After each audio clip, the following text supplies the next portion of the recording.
Hello everyone and welcome to another action figure review. We have another latest Tamashii Nations Bandai SH Figuarts, and it's Scarlet Witch for the Avengers Infinity War line, which they are currently still releasing alongside the Endgame figures, which I am kind of glad because I do really like the design of these boxes. They have a photo of the character at the front and I just like the overall design of the boxes. Whereas for example the Endgame ones, it's more simple with just the writing and logo. So next month they're also releasing a Black Panther version 2 that will also be under the title Infinity War. So for Scarlet Witch, or Wanda as she's known in the movies, I think it kind of suits the Infinity War line as she's mostly in that movie. But either way it's the same look, the same costume. So at the front of the box as well as the photo we have the Avengers Infinity War logo, Tamashii Nations Bandai logos, and of course the stickers. It does say Scarlet Witch here at the front, and there's also a logo of her at the front. Then on the side there's a lot of detail. We have the Avengers logo, SH Figuarts, Scarlet Witch, a picture of the figure, and also the Marvel and Avengers Infinity War logo. On the other side is the Avengers logo, SH Figuarts, Scarlet Witch, Marvel Avengers Infinity War logo, and there's also part of the picture from the front. Then at the top we have the logos and the name. At the bottom there's a picture and more detail, and then of course on the back is the figure in different poses.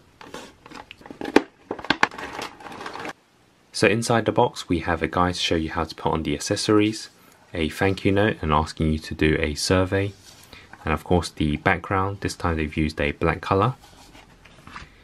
And here is the actual box. When you open the side you can see it's an all-in-one photo, which I really like. So here's an overall look of the action figure inside its packaging. So here is the overall look of the Scarlet Witch action figure. Now before we take a closer look, I want to mention it took me a few seconds for it to stand, maybe because of the jacket was slightly heavy, so the figure was tilting backwards. But once I articulated the figure, it stands pretty well. So now we can take a closer look at the Scarlet Witch figure in more detail. It is pretty much what I expected. Very good sculpt and paint, and definitely resembles Scarlet Witch and the actress Elizabeth Olsen. It may even be better than the promotion photos I've been seeing, and definitely one of the most realistic faces for an Avengers character by SH Figuarts. So here's a closer look at the face sculpt. You can see it definitely resembles Scarlet Witch we see in the movie. Even in different angles I think it looks pretty realistic.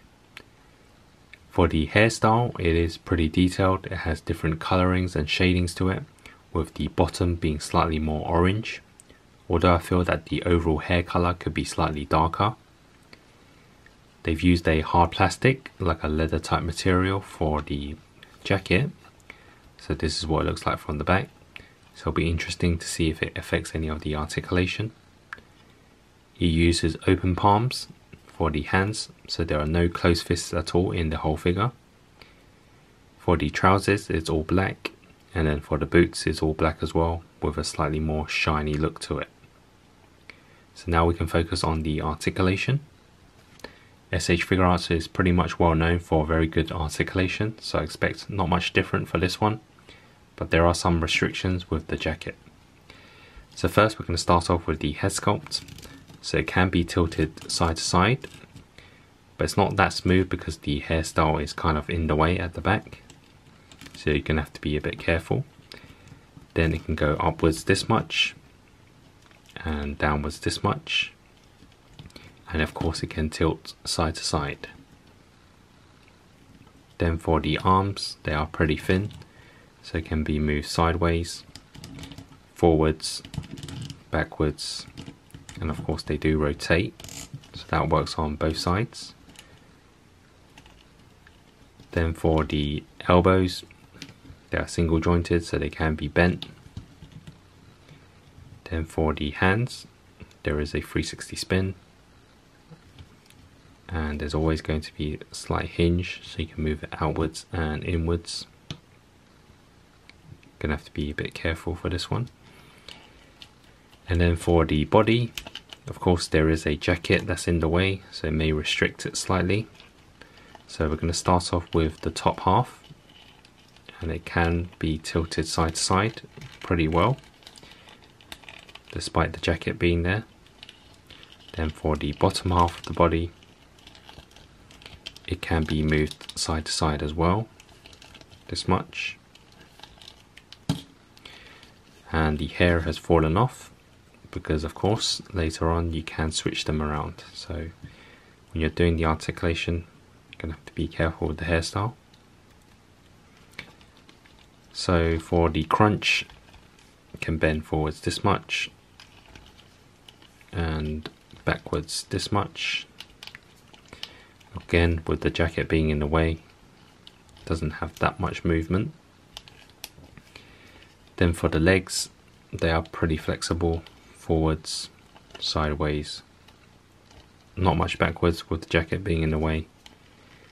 But then you can of course bend the legs pretty well. And then for the boots, you can turn the bottom half. There's also a toe hinge, and then not much movement side to side, but you can actually move it upwards and downwards as well. So the articulation is okay, I think it does most of it, although there are some restrictions. So now we can switch up the accessories. So first I'm going to switch around the head. So I'm going to take off the front hair and take off the front face. Place the alternate head sculpt in, which is the eyes looking to the side, which we've had for the previous figures. And the different hairstyle is a more wavy one, which gives it a slightly different effect. Yeah, we can now test out the alternate hands. So the first set of hands allows you to put on the flame effects. The second set of hands is the one casting a spell without the effects. And the last set of hands is more of a open palms, and of course you can mix and match for different types of poses. And the last accessory is a longer flamethrower effect. So now for some side-by-side comparisons with the SH Figuarts Avengers Endgame line, next to Captain America, next to Black Widow, next to Hawkeye, and next to Thanos. And here's a side-by-side comparison next to the Marvel Legends Captain America from the Avengers Endgame line. So now for my overall opinion of the action figure, I'll say it exceeded expectations, as I'm very impressed with it after seeing it in person.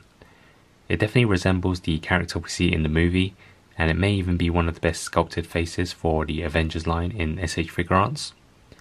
There are plenty of interchangeable hands where you can mix and match the poses. The only disappointment is probably the other alternate head, where it's the eyes looking to the side, but I give them the benefit for including an extra hairpiece. This would probably be the perfect figure if they included an extra head sculpt with the red eyes. So overall I'll probably give this figure a solid 8.5 out of 10. So now for my overall opinion of the action figure, I'll say it exceeded expectations, as I'm very impressed with it after seeing it in person. It definitely resembles the character we see in the movie, and it may even be one of the best sculpted faces for the Avengers line in SH Figuarts. There are plenty of interchangeable hands where you can mix and match the poses. The only disappointment is probably the other alternate head, where it's the eyes looking to the side, but I give them the benefit for including an extra hairpiece. This would probably be the perfect figure if they included an extra head sculpt with the red eyes. So overall I'll probably give this figure a solid 8.5 out of 10. If you enjoyed this video, please also check out the 4 review which I did earlier on, and also go onto my channel as I have more reviews and toy hunts. Thanks for watching, and see you next time.